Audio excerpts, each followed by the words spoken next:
Office کہتے ہیں, اونچے فلور پہ ہے, اسپیکر صاحب کا اس کو چیمبر بھی کہتے ہیں. اس میں میٹنگ ہوئی, 3 دفعہ میٹنگ ہوئی. میٹنگ میں ایک ہی بات وہ کرتے رہے, اور وہ بات یہ تھی کہ جناب ہم نے یہ گالی نہیں دی, جو پہلے دن جو گالیاں دی گئی تھی نا, اس میں ایک جانور کا نام لیا گیا تھا گالیاں دیتے ہوئے. تو کہتے رہے کہ ایک ٹیلی ویژن نیٹ ورک کی طرف اشارہ کر کے انہوں نے کہا جی یہ تو آئیڈیا وہاں سے ہمیں آیا ہے, آپ کچھ کہنا چاہتے ہیں تو ہمیں کچھ نہ کہیں. آپ سمجھ رہے ہیں اگلی بات میں نہیں کہہ رہا. ایک یہ انہوں نے کہا جو بڑی غیر ذمہ دارانہ بات تھی.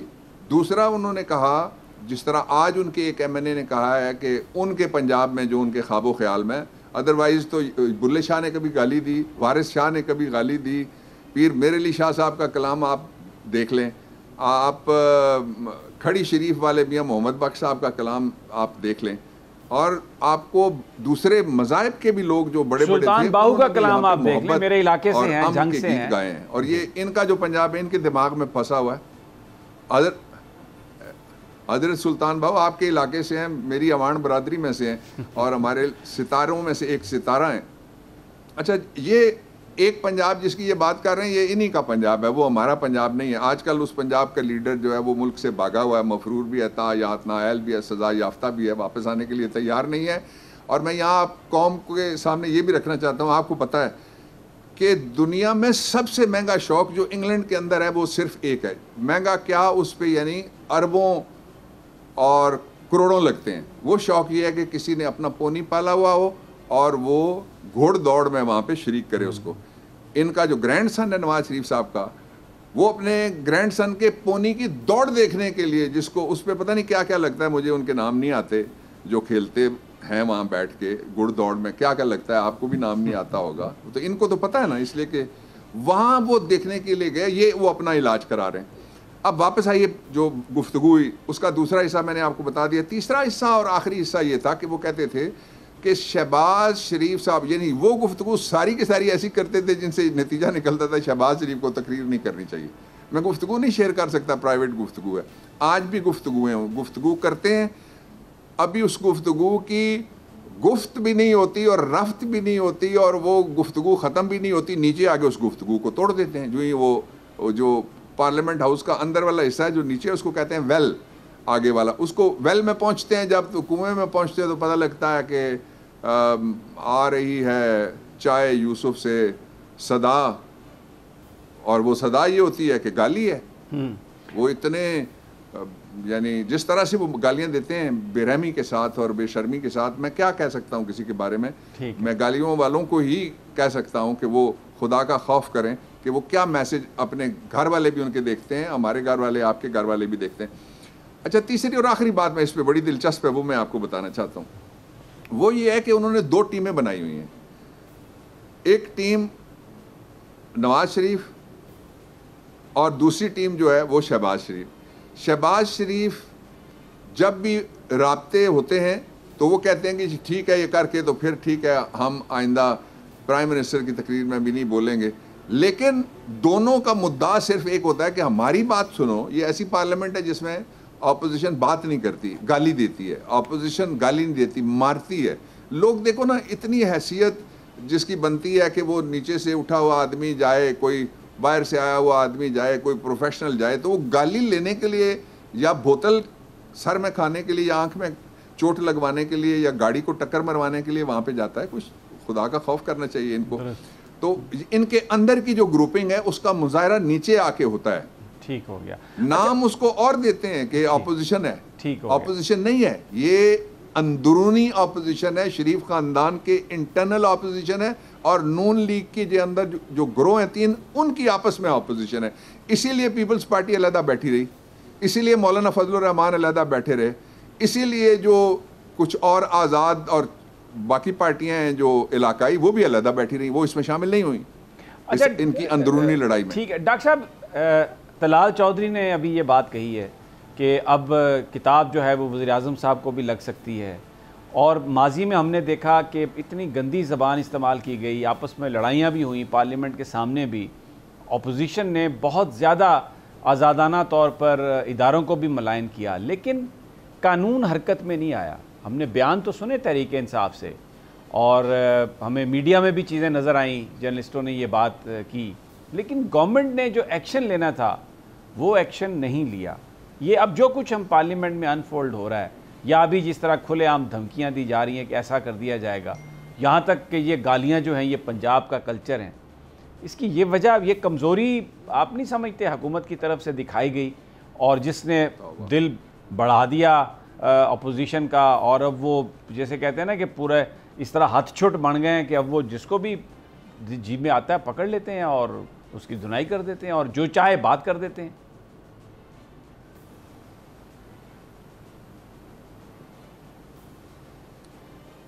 دیکھیے اس کے دو طریقے ہیں۔ اگر تو ہاؤس کے باہر کچھ ہو، جس طرح سے اب گاڑی اگر اسمبلی کی پریسنکٹ سے باہر تھی جس کو ٹکر ماری گئی، تو پھر اس کی کاگنیزنس جو متعلقہ تھانہ سیکریٹریٹ ہے وہ لے سکتا ہے۔ لیکن اگر پریسنکٹس کے اندر، یعنی جو حدود ہیں پارلیمنٹ کی، اس کے اندر ہو، تو قانون یہ کہتا ہے کہ اس پہ اختیار ہے جو کسٹوڈین آف دی ہاؤس ہیں اسپیکر صاحب، ان کا۔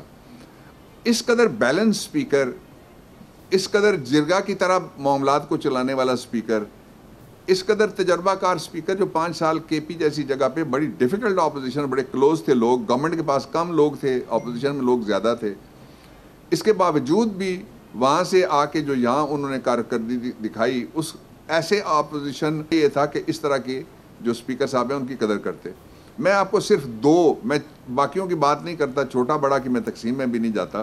ان کے ایک سابق وزیر اعظم نے دنیا کی تاریخ میں پہلی بار جو کسٹوڈین آف دی ہاؤس ہیں کانسٹیٹیوشنل، اسد کیسر کو آپ بھول جائیے، وہ اسپیکر ہیں اور کسٹوڈین آف دی ہاؤس ہیں کانسٹیٹیوشن کے مطابق، ان کو کہا میں آپ کو جوتا ماروں گا۔ جب باہر آئے تو لوگوں نے کہا شاید اس سے غلطی ہو گئی ہو کوئی، ان سے پوچھا گیا تو انہوں نے یہ کہا کہ میں واقعی جوتا اتار کے مارنے لگا تھا۔ اب یہ مائنڈ سیٹ ہے۔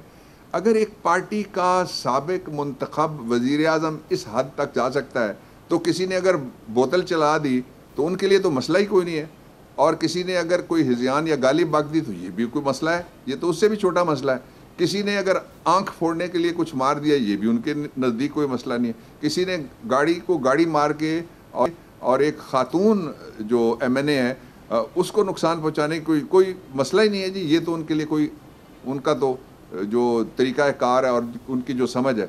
اسپیکر نے پہلی دفعہ اب ایکشن لیا ہے۔ ایکشن لینے کے بعد انہوں نے کچھ لوگوں کو کہا ہے کہ یہ اس سیشن سے ایکسپیل کیے جائیں گے۔ اب اسپیکر صاحب آج جو چوٹ لگی ہے اس پہ کیا کہتے ہیں مجھے معلوم نہیں ہے، میری دن میں تو ان سے رابطہ اور بات ہوتی رہی، لیکن شام کو میں پرائم منسٹر صاحب کو ملنے چلا گیا تھا، اس لیے میری بات نہیں ہو سکی۔ وہ اس پہ بھی لازماً ایکشن لیں گے، لیکن آپ ذرا دوسری سائڈ دیکھیے۔ ڈاکٹر صاحب ایک سوال میں کیونکہ آپ نے کہا کہ آپ خط لکھا ہے، ہاں یہی میں چاہ رہا تھا کہ اپوزیشن نے اسپیکر صاحب کے بارے میں خط لکھا ہے، اس کے بارے میں بتائیں، اور دوسرا پرائم منسٹر صاحب سے آپ کی ملاقات ہوئی ہے، بات ہوئی ہوگی، ان کی کیا ٹیک ہے اس ساری سچویشن پہ جو کچھ اسمبلی میں ہو رہا ہے، کیونکہ اپوزیشن والے یہ الزام لگا رہے ہیں کہ یہ سب کچھ وزیر اعظم صاحب کے کہنے پر ہو رہا ہے۔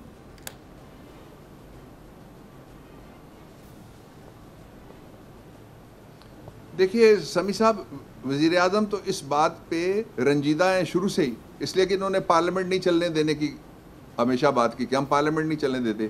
مجھے یہ بتائیں اسپیکر آفس کا کبھی کسی نے بائیکاٹ کیا؟ انہوں نے بائیکاٹ کیا، اس اپوزیشن نے کیا۔ کیا ہاؤس بزنس ایڈوائزری کمیٹی سمیت بڑی کمیٹیوں کا کسی نے کیا بائیکاٹ؟ ہاں جی انہوں نے کیا، 4-5 مہینے تک وہ بائیکاٹ رکھا۔ کل پہلی دفعہ آئے تھے، وہ بھی شہباز شریف کو روکنے کے لیے جو گروپ آیا تھا انہوں نے جا کے وہاں روکنے کی اسٹریٹجی پہ کہ یہ بول نہ سکیں۔ تیسری بات یہ ہے کہ جو پرائم منسٹر ہیں ان کو، وہ دنیا کی تاریخ کے غالباً پہلے پرائم منسٹر ہیں جن کو جلسے کی طرح مائک پکڑ کے بولنا پڑے، میڈن سپیچ کر رہے تھے۔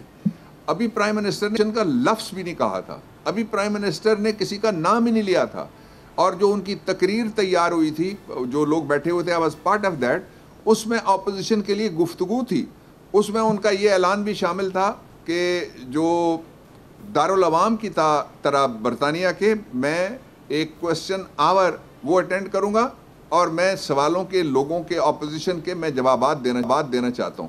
یعنی اس سے زیادہ کوئی آگے نہیں جا سکتا تھا جتنا prime minister Imran Khan opposition کے حوالے سے اور ہاؤس کے حوالے سے۔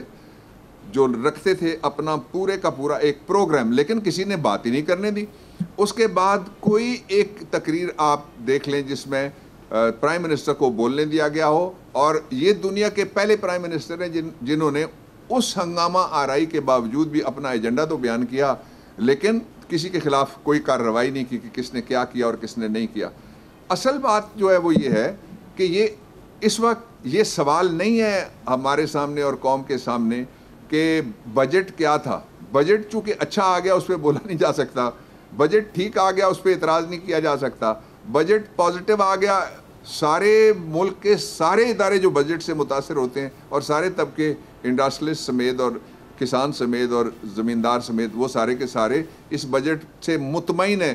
راضی تو ہم ساری زندگی جدوجہد کرتے رہتے ہیں، راضی نہیں ہوتے اور مانگتے رہتے ہیں اور آگے بڑھتے رہتے ہیں، اللہ سے دعا کرتے رہتے ہیں، جدوجہد کرتے رہتے ہیں، لیکن پاکستان کو اٹھتا ہوا یہ نہیں دیکھ سکتے۔ میں یہ نہیں کہنا چاہتا کہ ان کے منہ میں مودی کی زبان ہے یا ان کے ذہن میں کوئی مودی کا ایجنڈا ہے، لیکن جو پاکستان کو آگے بڑھتا ہوا نہ دیکھ سکے اس کے بارے میں کیا بات کرنے کی ضرورت ہے؟ کوئی قوم کو تو سارا کچھ نظر آ رہا ہے۔ ایک پہلو اس کا جو لوگوں کی آنکھوں سے گم رہتا ہے وہ یہ ہے کہ ایک ایک چھوٹی چھوٹی سی حرکت کے لیے 2-3 آدمی وہ دوڑ کے پارلیمنٹ سے باہر نکلتے ہیں۔ وہ کہاں کال کرتے ہیں؟ ظاہر ہے وہ کوئی 1122 کو تو کال نہیں کرتے۔ تو وہ جو ڈکٹیشن آ رہی ہوتی ہے وہ مجھے نہیں پتا، ہم فون نہیں ٹیپ کرتے، نہ یہ میرا کوئی مزاج ہے کہ میں کسی کی ٹو لگاؤں، لیکن اتنا مجھے اندازہ ضرور ہے پارلیمنٹ میں بیٹھے ہوئے کہ وہ جا کے باہر سے ڈکٹیشن لیتے ہیں اور پھر فلانے کو آگے لاؤ، باقاعدہ ایک بیک بینچر کو اٹھایا جاتا ہے، وہ بیک بینچر آگے آتا ہے، پھر وہ حملہ آور ہو جاتا ہے۔ یہ سارا کچھ جو ہے ویڈیوز میں موجود ہے۔ اب اچھا، ہاؤ ٹو سٹاپ اٹ؟ آپ کے پاس کیا ہے؟ آج اسپیکر نے 6-7 لوگوں کو کیا ہے، ایوان سے باہر نکالا ہے، لیکن کاروائی نہیں ہو رہی، پھر بھی وہی سارا سین چل رہا ہے، تو پھر گورنمنٹ کیا سوچ رہی ہے؟ I mean how will you do that? How will you stop it? اور اس کا کانسیکوینسز کیا ہو سکتے ہیں اس کے؟ دیکھیں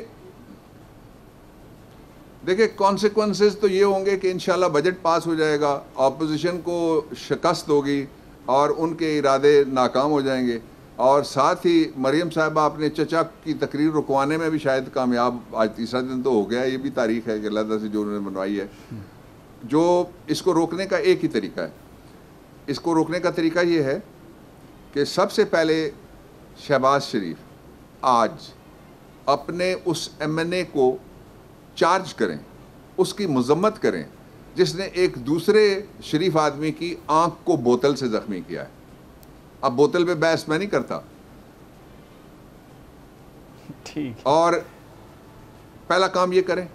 دوسرا کام وہ یہ کریں کہ وہ قوم کا وقت ضائع کیا جو انہوں نے 3 دن تک، ایک آپ کو پتہ ہے اجلاس پہ کس طرح خرچہ ہوتا ہے، اس کی بھی معافی مانگ لیں، اور تیسرا طریقہ یہ ہے کہ وہ اس طریقے کو ہی غلط ڈکلیئر کریں جو انہوں نے اختیار کیا تھا پہلے دن، جس دن عمران خان تقریر کرنے کے لیے آئے تھے۔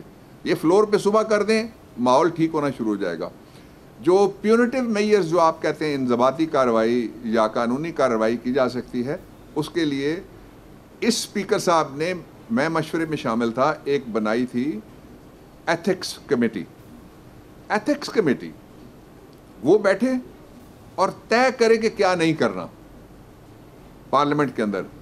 2.25 سال اس حکومت کے جو رہتے ہیں، پھر پارلیمنٹ ٹھیک ہو جائے گی۔ لیکن ایک چیز کا علاج میرے پاس نہیں ہے سمیع ابراہیم صاحب، میں اپنی اس پہ آپ کو بتا دیتا ہوں، ویکنس ہے جو ہماری، وہ یہ ہے کہ جو بات بھی بیٹھ کے ہم کرنے کے لیے جاتے ہیں اس کا اینڈ یہ ہوتا ہے کہ تسی نیب دا دروازہ کدوں بند کرو گے؟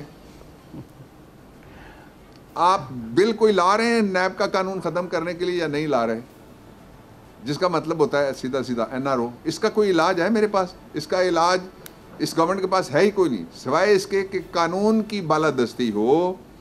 آج بھی پرائم منسٹر نے اسلام آباد میں ایک پولیس کا اور کانٹینجنٹ تیار ہوا ہے، اور اس کو لانچ کرتے ہوئے انہوں نے کہا ہے کہ کمزور پہ رحم کرنا اور تگڑے کا رگڑا کرنا۔ تو اس لیے یہ جو تگڑے ہیں یہ ریاست سے تگڑے نہیں ہونے چاہیے، یہ قانون سے تگڑے نہیں ہونے چاہیے۔ ان کے ساتھ برابری کا سلوک اگر کچھ ادارے یا کچھ جگہ نہیں کرتی تو آپ دیکھتے ہیں کتنا طوفان اٹھتا ہے، تو جب کو ان کو فیور ملتی ہے تو کتنا طوفان اٹھتا ہے۔ ڈاکٹر صاحب، یہ طوفان اس لیے اٹھتا ہے کہ لوگوں کے دلوں میں آگ ہے کہ آ گیا، ٹھیک ہے۔ اچھا، لیکن ایک سوال ہے پھر آپ سے، یہ بات ٹھیک ہے کہ قومی اسمبلی کے اندر جو کچھ بھی ہو رہا ہے وہ اسپیکر صاحب ہی اس کے کسٹوڈین ہیں، وہی کوئی فیصلہ کریں گے، اور جو دوسری لا انفورسمنٹ ہے وہ وہاں پر نہیں کچھ کر سکتی. لیکن ہم نے تو یہ دیکھا ہے کہ یہاں پر ایم این ایز نے آفیسرز کو بلایا پریولیج کمیٹی میں کہ جی ہم گئے ہیں تو ہمارا اٹھ کر استقبال نہیں کیا گیا، ہمارے لیے دروازہ نہیں کھولا گیا، ہمیں سلام نہیں کیا گیا، ہماری کال کو ریٹرن نہیں کیا گیا. اور یہاں پر اب صورتحال یہ ہے کہ اراکین اسمبلی باقاعدہ زخمی ہیں، خواتین جو ہیں وہ زخمی ہیں، لیکن کوئی پریولیج کمیٹی میں نہیں ہے، کسی کو سمن نہیں کیا گیا، ایم این اے کو کسی کو بلایا نہیں گیا. تو ایک بڑا ایک ایسا میسج آ رہا ہے کہ جیسے اسمبلی کے فلور پر آپ جو کر لیں you can get away with that. اور اگر یہ صورتحال ایسی رہی تو آج بہت سارے لوگ یہ بات کر رہے تھے کہ خدا نہ خواستہ کوئی اگر ایکسیڈنٹ ہو جائے، اور اس سے مراد ان کی یہ تھی کہ کوئی ممبر جس وقت جذبات اتنے ہائی ہیں کوئی ایسی چیز لے جائے فلور پہ اور کسی پر حملہ کر دے تو، اور اس کا خدا نہ خواستہ اللہ نہ کرے کوئی ایسا نتیجہ نکل آئے، کوئی گھائل ہو جائے، کوئی اور کچھ ہو جائے، تو پھر اس کے ساتھ قانون کیا ٹریٹ کرے گا؟ یہ سوال میں چھوڑے جا رہا ہوں کیونکہ مجھے یہاں پر ایک وقفہ لینا ہے، یہ ڈاکٹر بابر امان صاحب کے لیے. جب واپس آتے ہیں تو یہ بھی سوال لیں گے اور کچھ اور جو معاملات ہیں جو چل رہے ہیں حکومت کے ان پر بات کریں گے. ہمارے ساتھ ہی رہیے، چھوٹا سا وقفہ.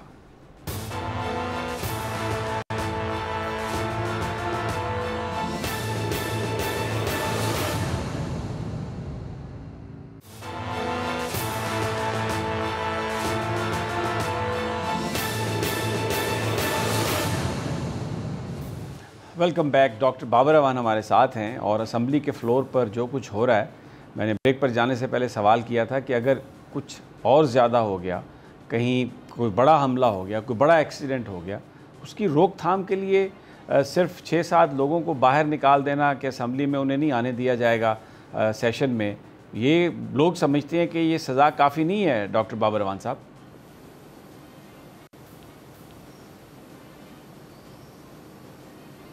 آئی ٹوٹلی ایگری، اور لوگ بالکل ٹھیک سمجھتے ہیں، اس لیے کہ جو میں تعزیرات پاکستان میں جو شرعی دفعات ہیں نا، ان کے مطابق جس طرح کی چوٹ مثال کے طور پہ لگی ہے آنکھ میں ملیکہ صاحبہ کو، تو وہ اس کو کہتے ہیں اتلاف صلاحیت عضو، کہ اگر کوئی باڈی پارٹ ہے اس کی صلاحیت کو متاثر کرنے والا زخم لگے تو آپ کو پتہ ہے اس کی کتنی سزا ہے؟ عمر قید. تعزیرات پاکستان کے مطابق عمر قید ہے اس کی. اور 2 جرم ہیں، ایک اتلاف صلاحیت عضو، ایک اتلاف عضو کہ کسی نے کاٹ دیا یا توڑ دیا ایسا جو پھر جڑ نہیں سکتا اور وہ ضائع ہو گیا. ایک کوئی باڈی پارٹ ہے جو انسان کی، تو دیکھیے ایک ناخن ہی اصلی نکل جائے تو ساری کاسمیٹک سرجریاں مل کے بھی اس کو واپس نہیں لا سکتے. اور آنکھ تو ساری دنیا کی طرف ہمارا جو کھلتا ہے دروازہ انسان کا وہ آنکھ ہی ہے. ایک دوسرا جو آپ نے کہا، یہ بات ایگزیکٹلی آپ نے میرے لفظ استعمال کیے. اس میں JUIF کی خاتون ممبر تھیں اور پیپلز پارٹی کی خاتون ممبر تھیں، اور پیپلز پارٹی کے ایک سینئر مرکزی رہنما بھی موجود تھے، اور نون لیگ کا پورا اس میں وفد موجود تھا. ہمارے جو الائیڈ ہیں پارٹیز، ان میں سے MQM بھی تھی، ان میں سے کاف لیگ بھی تھی، اور ان میں سے GDA بھی تھی. ان سب کی موجودگی میں نے یہ گفتگو کی جو آپ نے کی. میں نے کہا کہ کل اگر یہ رستہ جو آپ کھول رہے ہیں، اس اشتعال کو آپ اس انتہا کے اوپر اور آخری سرا ڈھونڈنے کی کوشش کر رہے ہیں، آپ لے کے گئے، اور کل اگر جس طرح آپ نے کہا کہ کوئی آرمڈ آدمی اندر آ جاتا ہے اور وہ کچھ کر دیتا ہے تو سارے وہاں ڈیفنس لیس بیٹھے ہوئے ہوتے ہیں، وہاں کوئی اسلحہ ساتھ تو نہیں جاتا. اور پھر میں نے ساتھ یہ بھی کہا کہ جو گاڑیاں باہر آتی ہیں، لوگوں نے لائسنس اسلحے سے بری ہوتی ہیں، اس لیے کہ سب کے اپنے اپنے ایشوز بھی ہوتے ہیں اپنے علاقوں میں، اور اپنے ٹریولنگ کے ایشوز بھی ہوتے ہیں، ساتھ آرمڈ گارڈ باہر کھڑے ہوتے ہیں. تو یہ کوئی جنگ کا میدان تھوڑا ہی ہے جی، یہ قانون کا میدان ہے. یہ لوگوں کے غم، دکھ، دلدر، تکلیفیں اور ان کے جو مسائل ہیں ان کو دور کرنے کے لیے قانون سازی کا. اور یہ وہ واحد اپوزیشن ہے جس نے بیرون ملک مقیم پاکستانی، آپ ہو کے آئے ہیں سمی صاحب، آپ کو پتہ ہے پاکستان سے وہ کتنی محبت کرتے ہیں، پاکستان کے کتنے بڑے محسن ہیں. No doubt. ان کے لیے جو قانون گیا تھا اس کے خلاف انہوں نے نعرے بازی کی، اس قانون کے خلاف ووٹ دیا اپوزیشن نے 2، اور اس قانون کو پوری اپوزیشن نے نہیں لیکن نون لیگ نے جا کے اسلام آباد ہائی کورٹ میں چیلنج بھی کیا. وہ ریٹ پینڈنگ ہے ابھی کہ یہ قانون انہوں نے بڑا غلط بنا دیا ہے. اور پھر آپ نے دیکھا کہ ایک جو جنرل سیکرٹری صاحب ہیں انہوں نے کیا کہا مسلم لیگ نون کے. انہوں نے کہا بیرون ملک مقیم پاکستانیوں کو پاکستان کے مسائل کا کیا پتہ ہے جی.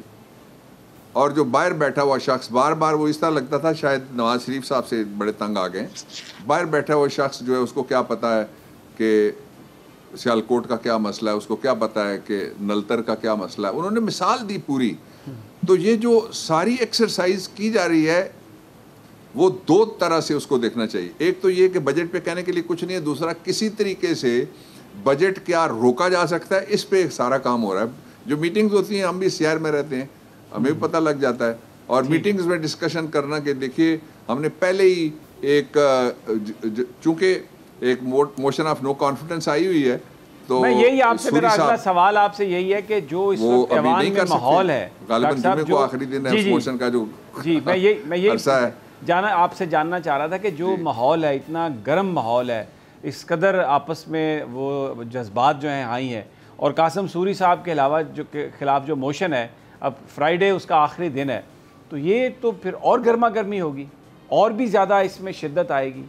اور اس میں ایک اور بھی قانونی بات بھی ہے. کل ہمارے رپورٹر ہمیں بتا رہے تھے کہ جو جن ممبران کے اس پہ سائن داخل کیے گئے ہیں, ان میں ایک ایسے ممبر کے بھی سائن ہیں, زار شاہ صاحب, جو ڈسکا سے تھے, جو انتقال کر چکے اور اب ان کی صاحبزادی وہاں پر ممبر ہیں, تو ان کے بھی سائن اس میں شامل تھے. تو کوئی ٹیکنیکل اس بنیاد پر بھی یہ ناک آؤٹ ہو سکتی ہے, یا کیا اس کے کانسیکوینسز ہوں گے؟ And what does it tell you کہ یہ دستخط پہلے کروا کے رکھ لیتے ہیں اور پھر اس کو استعمال کرتے ہیں, یہ کیا پریکٹس ہے اس کی؟ آپ کیسے اس کو ایکسپلین کریں گے؟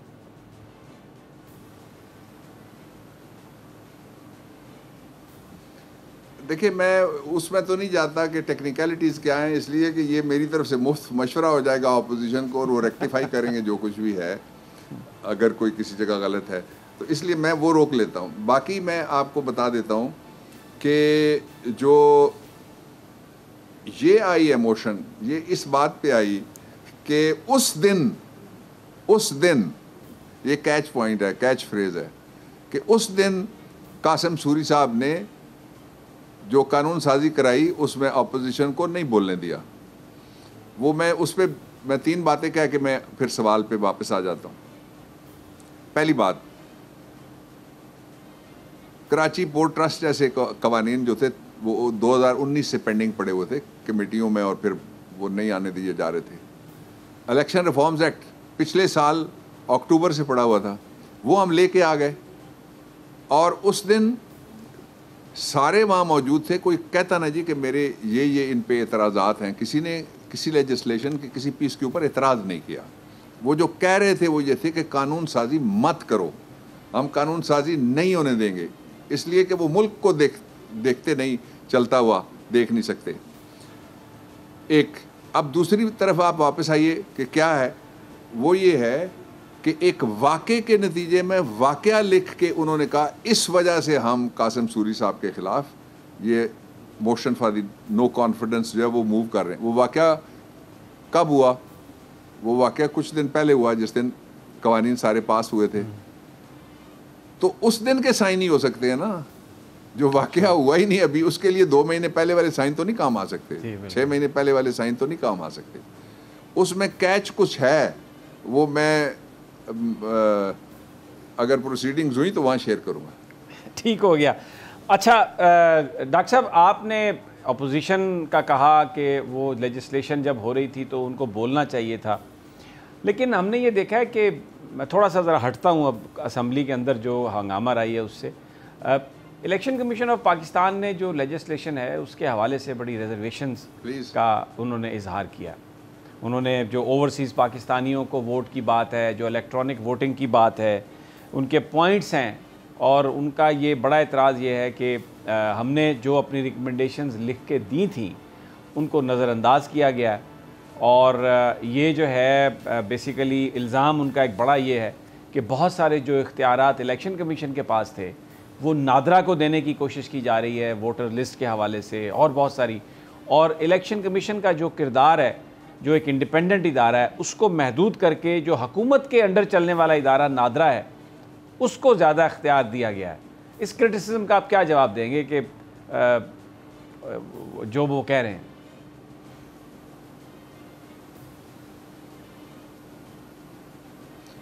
دیکھیے سمیع صاحب, دو باتیں ذہن میں رکھ لیں. پاکستان میں یہ پہلی حکومت آئی ہے جو سارے اداروں کو مضبوط کر رہی ہے. اس کا سب سے بڑا ثبوت یہ ہے کہ 5 احتساب کے اور قانون نافذ کرنے والے اداروں نے سپریم کورٹ آف پاکستان میں پینما میں کھڑے ہو کے کہہ دیا تھا کہ ہمارے ہاتھ کھڑے ہیں, ہم کچھ نہیں کر سکتے. کہا تھا یا نہیں کہا تھا؟ آپ کور کرتے ہیں. ایبسلیوٹلی. وہی ادارے آج کام کر رہے ہیں نا, اس لیے کہ عمران خان نہ مداخلت کرتے ہیں اور نہ ہی اپنے کسی دوست, نہ کسی وزیر, نہ کسی رشتہ دار کی کوئی حمایت کرتے ہیں. اب اگر کوئی کسی نے بہت ڈارک کالی اینکیں پہن لی ہیں اور اوپر اس کے پٹی باندھ لی ہے تو اس کو تو نظر نہیں آئے گا, باقیوں کو تو نظر آ رہا ہے نا کہ ادارے اپنی اپنی حدود میں جو کام کرنا چاہتا ہے اس کے لیے اس سے اچھی گورنمنٹ اور کوئی نہیں ہو سکتی. ایک پہلو. دوسرا, جہاں تک قانون سازی کا تعلق ہے, تجاویز ہمیں کوئی بھی دے سکتا ہے, لیکن قانون سازی کرنی کس نے, اختیار کس کا ہے؟ پارلیمنٹ کا. 18ویں ترمیم آپ کو یاد ہے؟ پوری 18ویں ترمیم سپریم کورٹ آف پاکستان میں چیلنج ہو گئی تھی, الف سے لے کر یہ تک. ایک لفظ نہیں کہا کہ یہ قانون نہ بناؤ, یہ قانون بناؤ. پارلیمنٹ کو نو بڈی کین ٹیل پارلیمنٹ کہ یہ قانون بناؤ اور یہ قانون نہ بناؤ. اور میں جس ادارے کی بات کر رہا ہوں, August supreme court of Pakistan, I am part of that as senior advocate, وہ یہ ادارہ ہے جس کو یہ اختیار کانسٹیٹیوشن نے دیا ہوا ہے کہ وہ اوور سائٹ رکھے, اور اگر کوئی ایسا قانون بن جائے جو انسانی حقوق جو دیے ہوئے ہیں کانسٹیٹیوشن میں ان کے خلاف ہو تو اس کو وہ نل اینڈ وائڈ ڈکلیئر کر سکتے ہیں. لیکن وہ یہ نہیں کہہ سکتے کہ یہ نہ بناؤ, یہ بناؤ. یہ کبھی بھی نہیں کہہ سکتے, اور ایک وہ ڈرافٹ بنا کے نہیں بھیج سکتے. دوسرا, اس دوران جو بھی قانونی ایکسرسائز ہوتی ہے کمیٹیوں میں, اس میں بھی مثلا الیکٹر ریفارمز کا جو ایکٹ پاس ہوا قومی اسمبلی سے, اس کی کمیٹی میں بھی الیکشن کمیشن آف پاکستان کے لوگ, آخری دن کمیٹی نے مجھے بلایا تھا کچھ نکات کی وضاحت کے لیے. میں گیا, میں نے ان سے خطاب کیا کمیٹی سے. They were very kind, they appreciated it. اسی دن ووٹ ہوا, اس دن الیکشن کمیشن آف پاکستان کی نمائندگی وہاں پہ موجود تھی. میں نام نہیں لینا چاہتا, نمائندوں کے نام بھی لیے جا سکتے ہیں. ٹھیک ہو گیا. اب ایک پہلو اس کا ہو گیا. اس کا دوسرا پہلو یہ ہے کہ یہ جو قانون ہے یہ عین درست قانون ہے, جو اس لیے کہ اس میں 3 جگہ جو دھاندلی ہوتی تھی, الیکشن سے پہلے, الیکشن کے درمیان, الیکشن کے بعد, اس کا ہم نے بندوبست کیا کہ نہ ہو. اور ابھی میں آخری بات کہتا ہوں, سینٹ میں ہے نا, تو سینٹ کی کمیٹی میں چلا گیا, کمیٹی پھر دیکھے گی. ٹھیک ہو گیا. ڈاکٹر صاحب ہمارے ساتھ بڑی اہم گفتگو, اور انہوں نے کہا کہ اداروں کو عمران خان صاحب وزیر اعظم پاکستان مضبوط بنا رہے ہیں. تو یہاں پر ایک وقفہ لیتے ہیں, اور جب واپس آئیں گے تو ان سے یہ سوال کریں گے کہ انہوں نے خود بھی اپنی گفتگو میں پاناما انویسٹیگیشن کا ذکر کیا, تو جس شخص نے اس انویسٹیگیشن کو لیڈ کیا, جو FIA کے DG تھے, ان کو بھی تبدیل کیا گیا. اور اپوزیشن کا یہ کہنا ہے, بہت سارے انڈیپینڈنٹ آبزرورز کا بھی یہ کہنا ہے کہ شاید ان کو جو تبدیل کیا گیا ہے اس کا تعلق شوگر اسکینڈل سے ہے. ڈاکٹر بابر امان صاحب سے پوچھیں گے کہ وہ ان کے پاس کیا انفارمیشن ہے, لیکن یہ سب ایک چھوٹے سے وقفے کے بعد.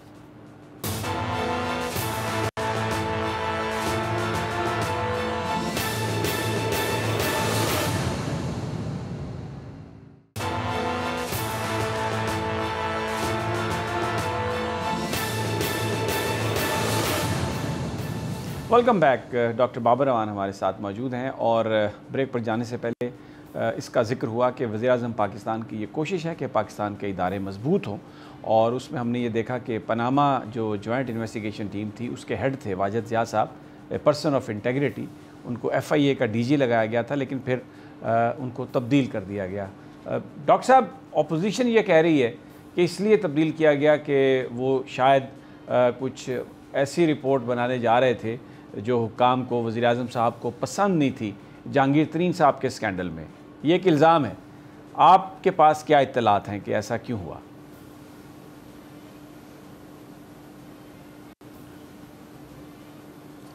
دیکھیے پہلی بات تو یہ ہے کہ پوسٹنگ ٹرانسفرز ہوتی ہیں, بہت اچھے آفیسرز کی پوسٹنگ ٹرانسفرز ہو جاتی ہیں, بہت اچھے آفیسرز کو ریٹائر ہونا پڑتا ہے, ملک چلتے رہتے ہیں.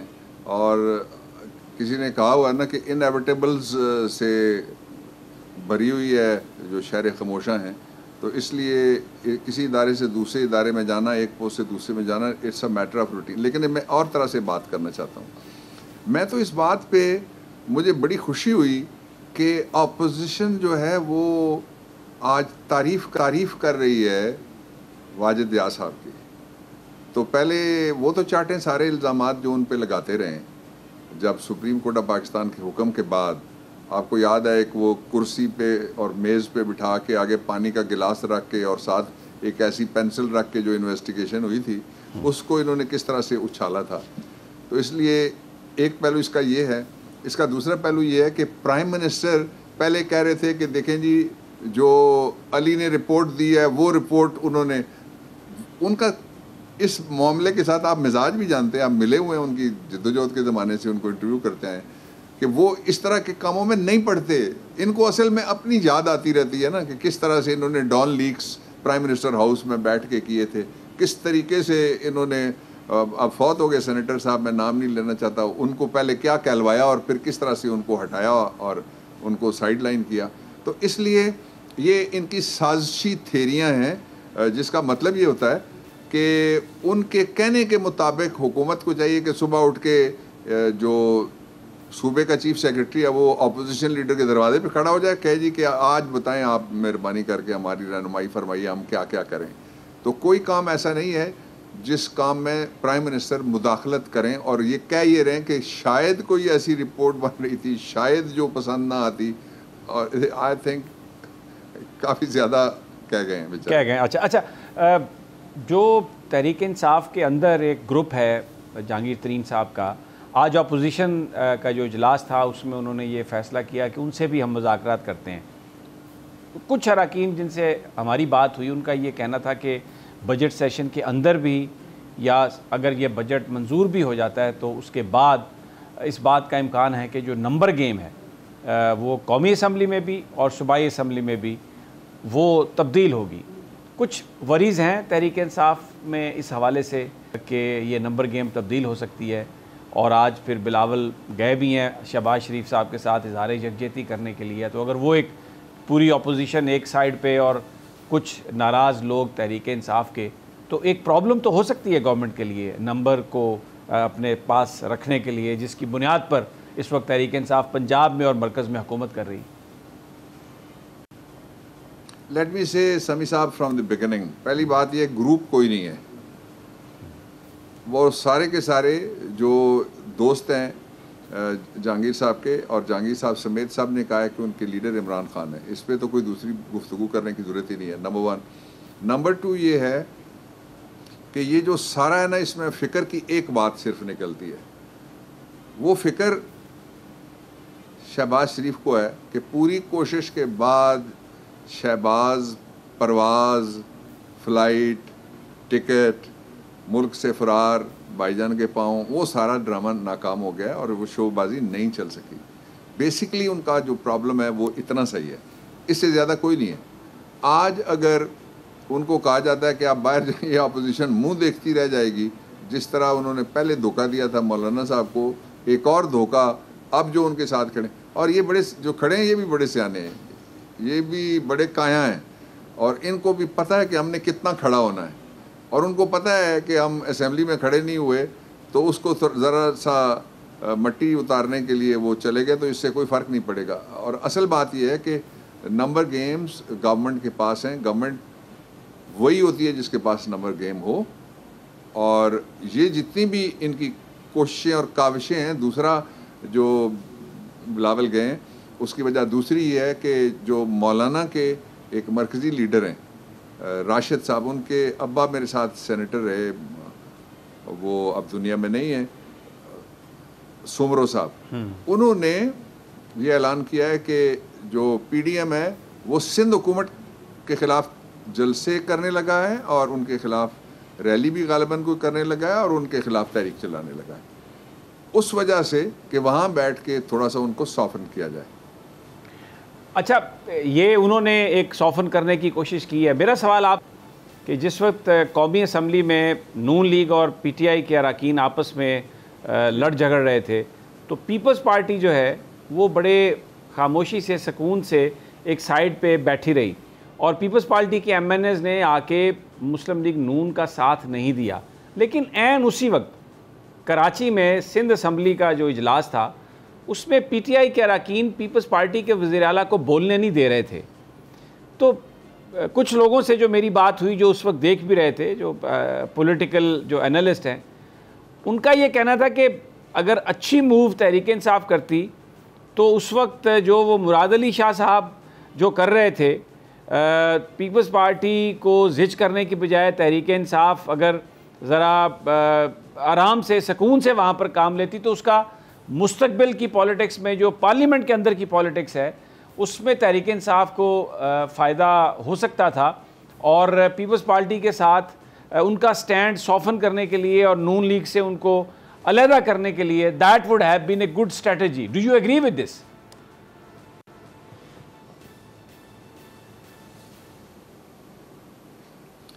نہیں، وہ ایک بنیادی اصول کے خلاف ہے بات۔ اپوزیشن کو دیانتداری کے ساتھ اپنی اپوزیشن کرنی چاہیے، اس لیے کہ بڑی مارجنلائزڈ ہے جو اپوزیشن ہے، اور آپ کو معلوم ہے کہ کیا کیا علیم عادل شیخ کے خلاف وہاں پہ ہوتا رہتا ہے، کس طرح کے پرچے کیے جاتے ہیں، کس طرح کے ان کی جائیدادوں پہ حملے کیے جاتے ہیں، اور کیا کیا انتقامی کارروائیاں باقیوں کے خلاف ہوتی ہیں۔ جو تقریر کر رہے تھے، ویسے بھی سندھ میں کس کو انگریزی سمجھ آئی ہوگی جو بیٹھا ہوا ہے کسی کھیت کے اندر، یا جو مزدور کسی جگہ کام کر رہا ہے نہر کے اوپر، اس کو آپ ان کی زبان میں بات کرتے، آپ نیچے اتریں، لوگوں کو بتائیں آپ کیا کرنا چاہتے ہیں۔ آپ انگریزی ایسے موقع پہ مجھے نہیں سمجھ آئی کہ کیوں انہوں نے اس کا انتخاب کیا، سوائے اس کے کہ کوئی چھپانا چاہ رہے تھے۔ دوسری بات یہ ہے کہ وہاں ایک ہماری اکیلی اپوزیشن نہیں ہے، وہاں اپوزیشن جوائنٹ ہے، ساری سیاسی قوتیں جو ہیں وہ گورنمنٹ کے خلاف ہیں، اور ان کو جو مارجنلائز جس طرح سے کیا جاتا ہے، آپ نے دیکھا یہاں تو وہ بیٹھے رہے، وہاں وزیر دوڑ دوڑ کے پڑتے ہیں مارنے کے لیے، وزیروں کو پکڑنے کے لیے بھی وزیروں کی انہوں نے فوج رکھی ہوئی ہے کہ کون مارنے کے لیے دوڑے گا، اس کو کون کون پکڑے گا۔ تو وہ تو میرے خیال میں درست فیصلہ تھا کہ وہاں پہ وہ احتجاج ریکارڈ کرتے، اور اس کا سبب میں آپ کو بتا دیتا ہوں، مارجنلائزیشن کے علاوہ بھی سبب یہ ہے کہ یہاں یہ کہتے تھے کہ اگر آپ نے جمہوریت کو خوبصورت بنانا ہے تو خوبصورتی کا تعلق یہ ہے کہ پبلک اکاؤنٹس کمیٹی پہ شہباز شریف بیٹھے، وہ خود ہی بھاگ گئے بعد میں، اب رانا تنویر صاحب سبسٹیٹیوٹ کر گئے ان کو۔ سندھ میں جمہوریت خوبصورت کیوں نہیں کرتے سمیع ابراہیم صاحب؟ ٹھیک ہے، وہاں دینا علیم عادل شیخ کو۔ اور سندھ میں آپ کو پتا ہے کسی کمیٹی کی چیئرمینی اپوزیشن کے پاس نہیں ہے۔ یہ تضاد کھلا ہے یا چھپا ہوا، آپ بتا دیجیے۔ نہیں، بڑا کھلا تضاد ہے ڈیفینیٹلی۔ بہرحال I wanted to have your opinion, because کچھ لوگوں کا یہ کہنا تھا کہ اگر ایک براڈر پکچر ہم لیں پارلیمنٹ میں چلانے کے لیے تو مسلم لیگ کو آئسولیٹ کرنے کے لیے that would have been a good strategy. بہرحال آپ نے ایک اصول کی بات کی ہے، اور آپ کی جماعت ہے اور ان کا فیصلہ ہے۔ ناظرین اجازت دیجیے، آج آپ نے گفتگو ڈاکٹر بابر اعوان صاحب نے پورا ایکسپلین کیا کہ یہ جو کچھ بھی قومی اسمبلی میں ہو رہا ہے اس کی وجہ کیا ہے، کون اس کے پیچھے ہے۔ تو شہباز شریف صاحب کو شاید ان کی جماعت کے ہی لوگ جن کو مریم نواز صاحبہ لیڈ کر رہی ہیں، ڈاکٹر بابر اعوان صاحب کا کہنا ہے کہ وہ ان کو تقریر کرنے نہیں دینا چاہ رہے، اور بجٹ اتنا اچھا ہے، اور گورنمنٹ کو وہ یہ چاہتے نہیں ہیں اپوزیشن والے، کیونکہ ان کے پاس بولنے کے لیے کچھ نہیں ہے، تو اس لیے یہ سب کچھ کیا جا رہا ہے۔ بہرحال اجازت دیجیے، کل پھر انشاءاللہ آپ سے ملاقات ہوگی۔ اللہ نگہبان۔